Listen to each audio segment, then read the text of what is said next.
I am delighted to welcome Christine Galère to the show today. Christine's a top-level executive coach, team coach, mentor, assessor with an impressive amount of experience in very many different industries and different fields. A specialism in leadership, culturality, which I thought is a very good word, and emotional intelligence. So welcome, Christine. Thank you for sharing with us here today. Can I ask you to briefly introduce yourself, maybe, who you are and why you do what you do before we get into the topic? For sure, for sure. Thanks, Julie, for having me here today. I'm really delighted to be with you. And well, I'm French, as you can hear from my accent. I'm currently based in Italy. I got, let's say, a past corporate career working as a head of marketing in Europe. And Right. I moved to coaching as a new career something like 15 years ago. Okay. The reason why I decided to do that move was to have a significant impact on people's lives, actually. It was to try to help people to really express their potential, but also help them to resolve some of the issues they might have. And that's also how I came to emotional intelligence.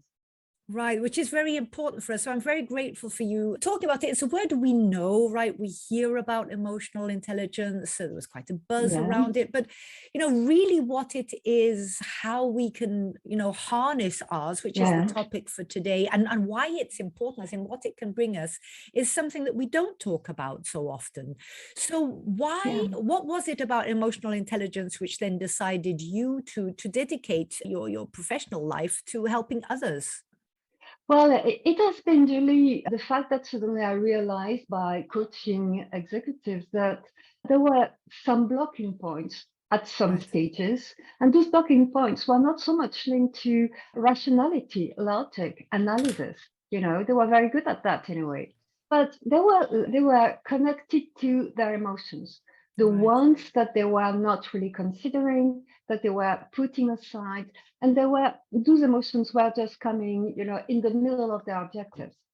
Right. And so in order to address that and to become even more effective as a coach, I thought I would need to further study it first and then really apply it in my coaching practice.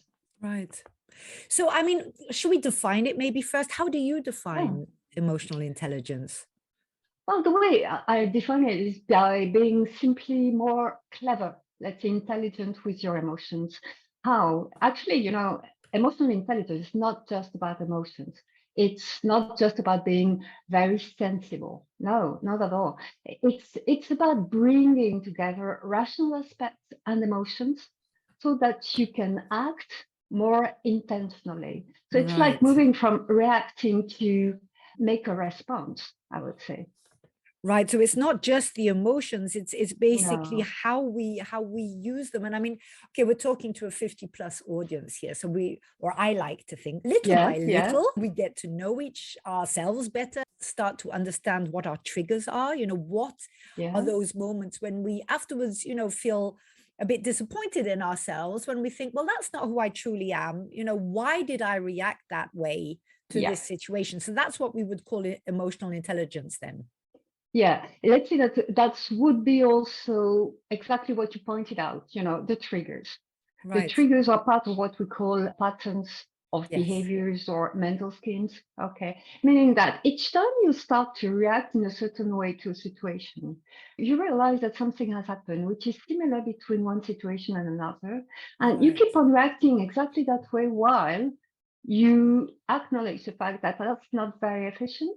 Yes.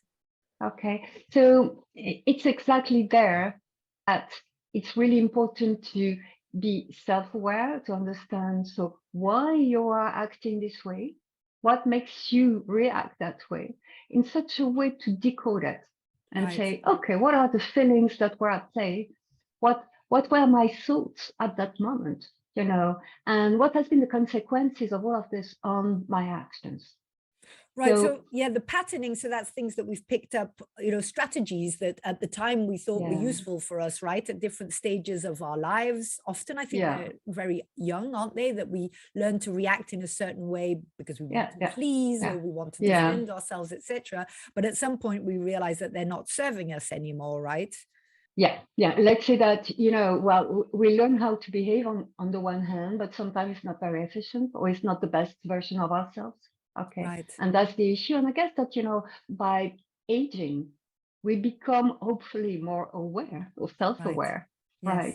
And actually, well, we can also be more in tune with our own emotions, just to try to catch their messages.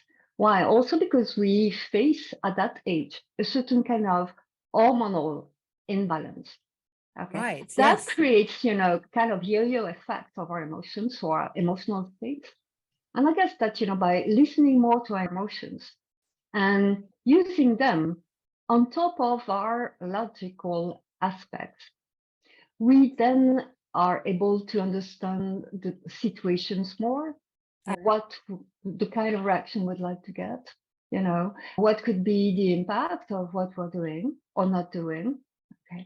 And I guess that, we by using emotional intelligence better, we can become wiser right. and peaceful, and in that case, I guess that after 50 years old, you feel like, that there's a kind of peace inside yourself. Yes, yes. And we will need to simply cultivate it. And emotional intelligence can be a good way to cultivate it. And that can also be then, I'm thinking, I totally resonate with what you're saying about that feeling of deeper peace. And I know that, well, for me personally, it also comes from the fact of starting to own maybe the emotions that I haven't liked so much about myself, instead of pushing them away or ignoring them or pretending, no, Yeah. that's not me. It's more a fact of, okay, I'm not perfect. It's Yeah. okay. But what Yeah. are the parts that I can control? Because it's all about, well, control, it's about being our authentic self, isn't it? So it's not Yeah. letting Yeah. other things make us act in a way which isn't in line with our values, which is a reaction, Yeah. like you said. Yeah. Yeah. It's about being authentic and empathetic at the same time, I would say. Right. And so let's say respecting ourselves and our values on the one hand, but also be, let's say, connected with other people's emotions so that we Yes. respect them as well. Right. Right. And I mean, emotions are there for a reason, right? If we go from the principle that we have very clever Yeah. bodies and that everything Yeah. made Yeah. sense at Yeah. some point, so what would you say? We often try to suppress our emotions, or I know lots of women, especially in corporate, where we've been told for years Yeah. that we're Yeah. too emotional, etc. Oh. How do we then come to terms with the fact that the emotions, I mean, what would you say the reason of an emotion is? What is the raison d'être of an emotion? Well, the raison d'etre of the emotions are providing us some insights because emotions are messengers. They are Right. here to attract our attention on something that matters, on something which is important to us. And if we repress them, actually, one of their characteristics is that they will come back each time, knocking at that door in a stronger way, Right. close to provoking then a kind of a outburst. Right. Like a So pressure cooker, right? If we don't yeah, let them exactly. zoom out a little bit by little bit, it then explodes. Exactly. So some people believe that, well, emotions are negative, but actually they're not negative because they're just sending us some messages. Okay, so the point is first to listen. And obviously, I know, and you may also feel that, Julie, that sometimes it's uncomfortable. Yes. Sometimes we just feel like, oh gosh, I don't want to feel this way, and we really don't understand why we're feeling this way. Okay. Yes. And, sometimes we simply have several emotions at play at the same time. Also And true. Yeah. And we all tend right. to just think of the first one, don't we? We tend to just, maybe Yeah, not look into the whole of what we're feeling. yeah. And that's here that we need to ask ourselves, well, but is that the only emotion that is at play? If I just feel that big emotion, why did I react this way? Is there something else? And then by doing this, we start naming our emotions. And we know that as soon as we start to name them, it's like they just calm down. Yeah. Emotions looks like individuals, they just need to be welcome, Yeah. To be seen, right? to be seen, to be considered, okay, to be heard because they're messengers. Okay. And once we do that, our emotions calm down. And then we enter in a space where we can understand the message act on it, metabolize it, and decide of the course of our actions. Right. So, I mean, would you say that, I mean, we all have emotional intelligence, right? Oh, for sure. For Right. sure. So some have it more cultivated maybe than others. Yeah, yeah, yeah. And the great news about emotional intelligence is not the EQ, so emotional quotient. It doesn't work the same way as the IQ, the intellectual one. Why? Because as soon as we start working on our emotional intelligence, we can make it grow. Right. But obviously, we can also have it, regressing if we don't do anything about it. Right. And that So costs us, right? I mean, we're not talking about just doing this because it's a good thing to do. We're talking about it because it has a significant positive impact on our lives sure. and those around us, right? Because you were talking Yeah. about empathy, being aware Yeah. of other people's emotions and the Yeah. broader picture than just maybe the egocentric one of our 20s or 30s, right? That's correct. Let's say that, there's a kind of a halo effect of our emotional intelligence. Well, as you said, well, first we if we think about ourselves, well, we act in a more intentional way. But if you think about other people around us, okay, it means that we have a greater relational effectiveness, and that the way we communicate, the words we choose, okay, Right. are more in tune, okay, with the other person's feeling. So that person feels in return respected. So we create relationships that are based on another dimension, okay, that are more reciprocal in a way. And that gives us that more fulfilling feeling of being honestly who we are, right? Exactly. Because we are turned that way. Now, okay, so we've said that some people maybe have it more cultivated than others. So if we're talking about those who don't feel it, who then perhaps haven't even named it emotional intelligence, but feel that, that their lives are not really in their own hands, that they're always reacting to other things and sometimes regretting how they've reacted to certain things. How does one go about, I mean, we've called this episode harnessing emotional intelligence. So that's going from the principle that we all have it. But do people first need to reveal their emotional intelligence? To reveal it, I guess, well, start to consider it. Right. I would say, start to consider that emotions are not necessarily bad. They can be good. Okay. They can help them. Okay. That's, you are touching something like the locus of control. Some people believe that it's external. Okay. That their life is driven by external circumstances. Okay. That doesn't help. Actually. No, it's a very scary place to be, right? Because you can't, it just happens. That's a bit the victim mentality, right? Where stuff just happens to us and there's nothing we can do. Yeah, and you see, Julie, there's something else we can use, which is our intrinsic motivation in that case. And by simply, instead of putting our motivational forces on external aspects, let me take some example here, like promotions, like the way we look, like the recognition we get from other people, status, money. If we have a deep sense of why we're here, the kind of impact we want to have on this earth, the kind of life we want to have, and the kind of behavior we want to have as well and to follow, then we're less, let's say, subjective to high and lows according to the way circumstances are moving. Right. Yeah. So we're guided inside by what we know is the right thing. And of course, that then happiness, let's say, or fulfillment is maybe increased if somebody also gives us recognition, etc. But we're not dependent on it for our happiness. Exactly. Right. So, okay. So I'm hearing you say lots of things, about, the emotions are there as messengers, that if we ignore them, then they're only going to come back stronger.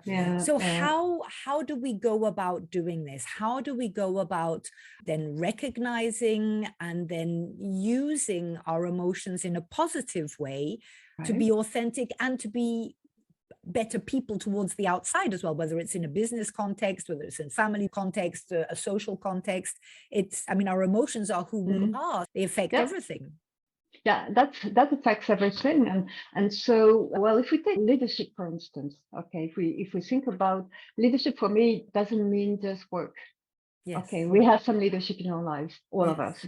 Okay, so if we think about exercising our leadership, it means as well that we have an influencing power if we use it properly.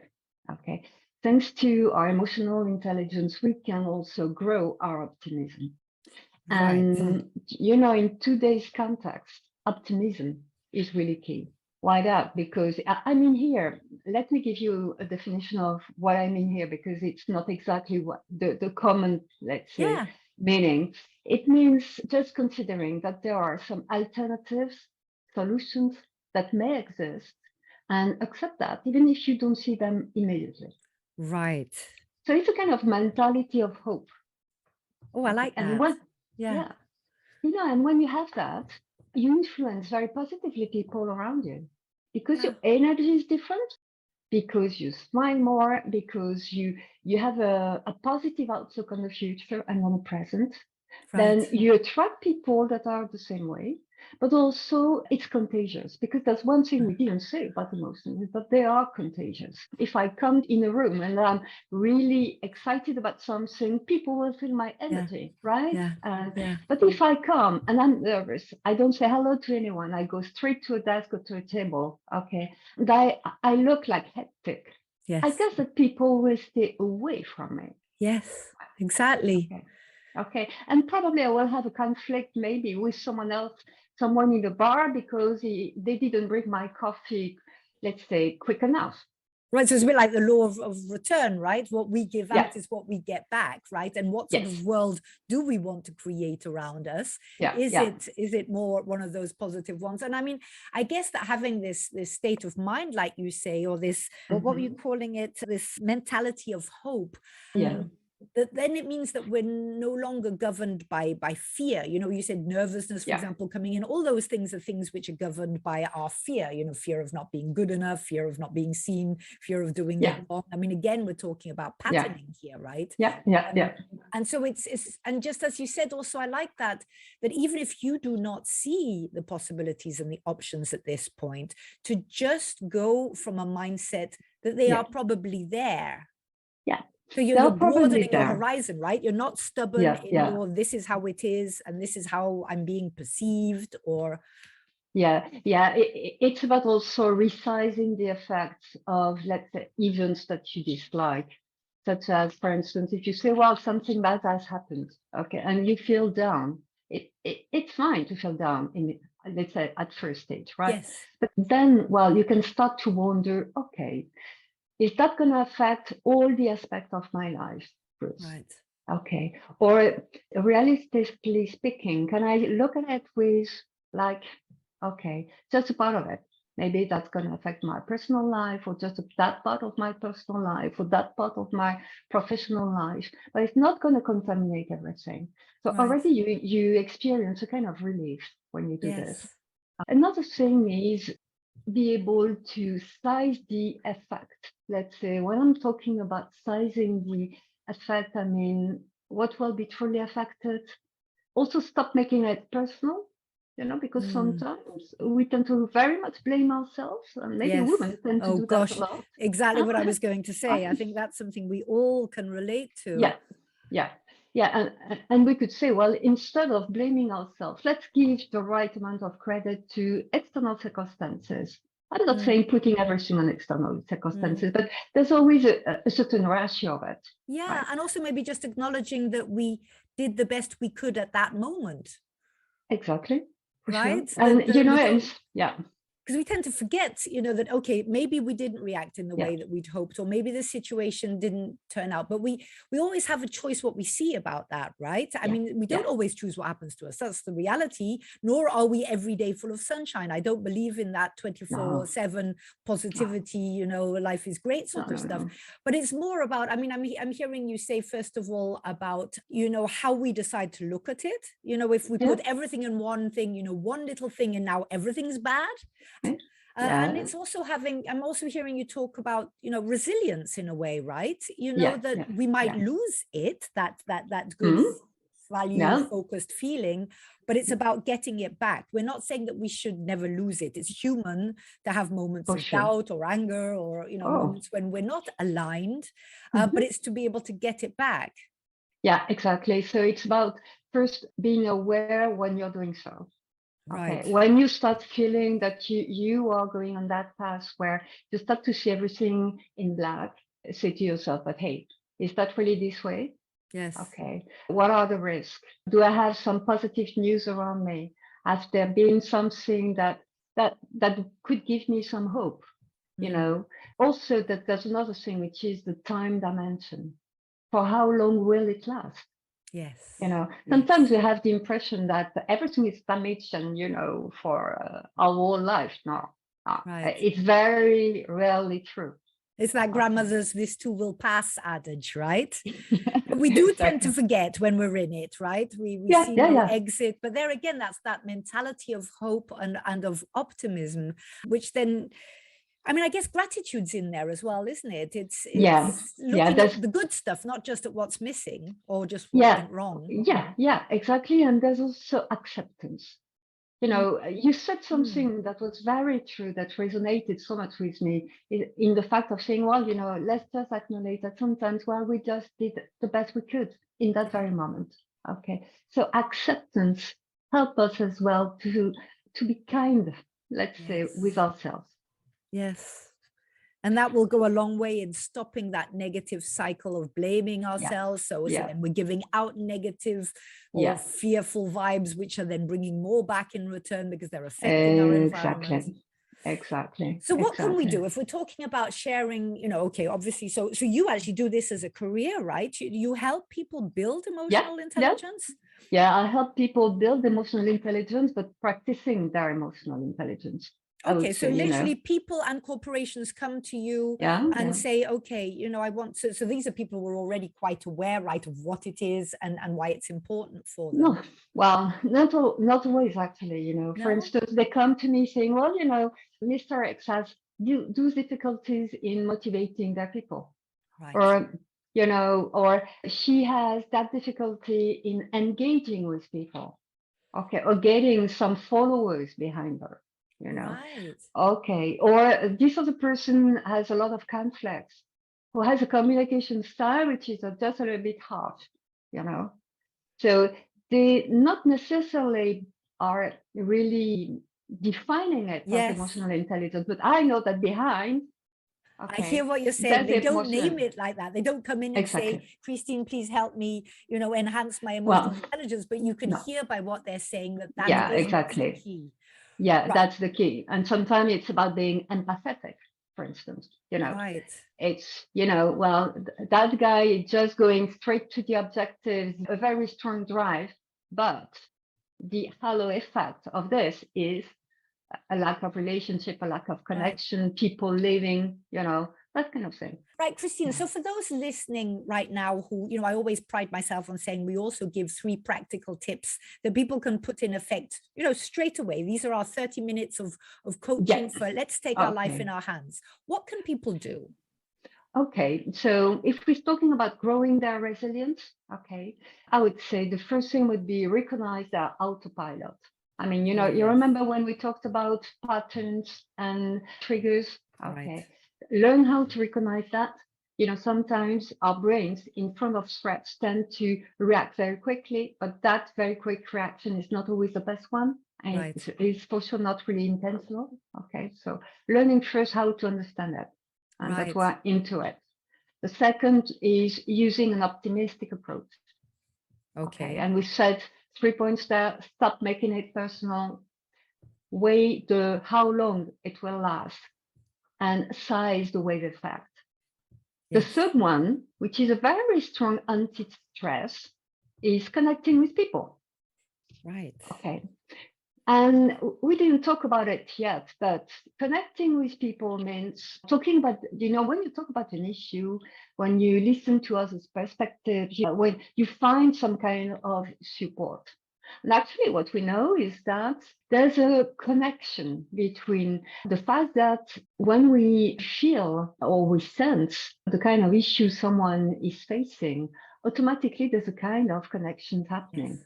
Yes. Okay, and actually in our brain we have some mirror neurons, okay, that help us understand that, okay, help us understand the emotions, the intentions, the feelings of the people, okay. And some people believe that this is the biological basis of empathy.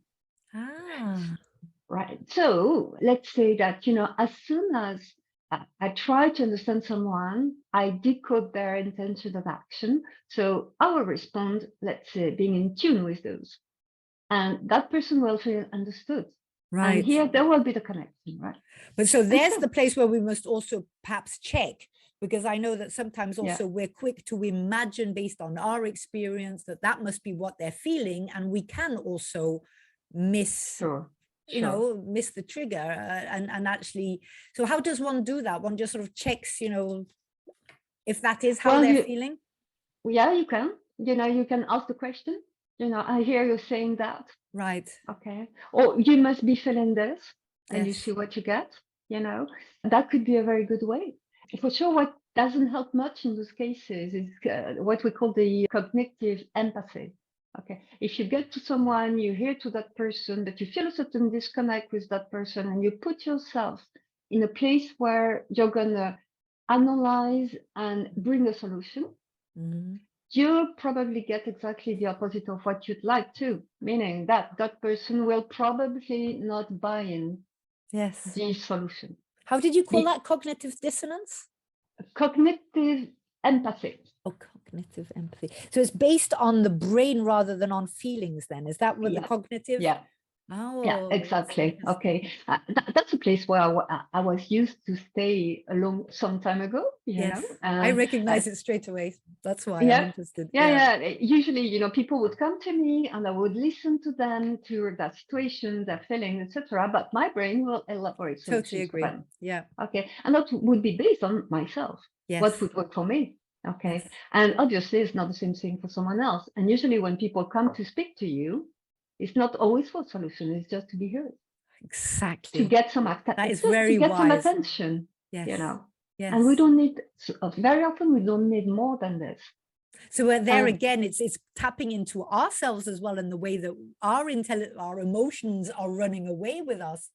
And yeah, so that we can fully be there for the other person, but like a blank yeah, slate rather than with all of our his story, yeah. clouding the judgment. That's very wise. I hadn't actually thought of that, but it did jump out to me straight away. And we do that. And one thing that I also need to learn is to wait until I'm asked for Yeah, all of my, I yeah, have loads of associations and thoughts and books that I've for read and things sure, I've for sure, I studied. I believe. want to help. The intention Yeah, is yeah, extremely good, but it's that, some people, I was actually, talking about it with somebody yesterday, it can be a violation of the other person to suddenly yeah, come out with this whole thing. So that again is emotional intelligence, right? yes, yes, It's knowing how to take yourself out, to understand and acknowledge what emotions are playing with you, how you can yeah. use the good ones and how you can sort of turn the other ones, in a dimmer while you're with somebody else and work on it Mm-hmm. afterwards, so that Yeah, you're fully there with somebody. And as you said, it is the basis. I mean, connection is everything, right? yeah, yeah, yeah. With connection, you create a vibration among people.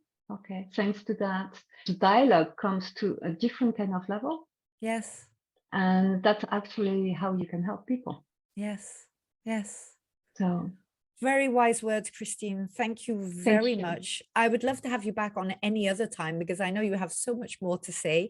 But for today, Thank you. thank you for this. I thought it was very wise and very insightful, and it Thank you, can Julie. change everything. So Yeah, there we are. yeah, So for the rest of you out there, take notes on the tips that Christine has just shared, and play with them, start broadening and seeing the effect that it has on your life too. Thank you. Speak to you all again this thank you. time next Thank week. you again. Thank you for having me here. It was a Thank you, pleasure, Julie. Christine.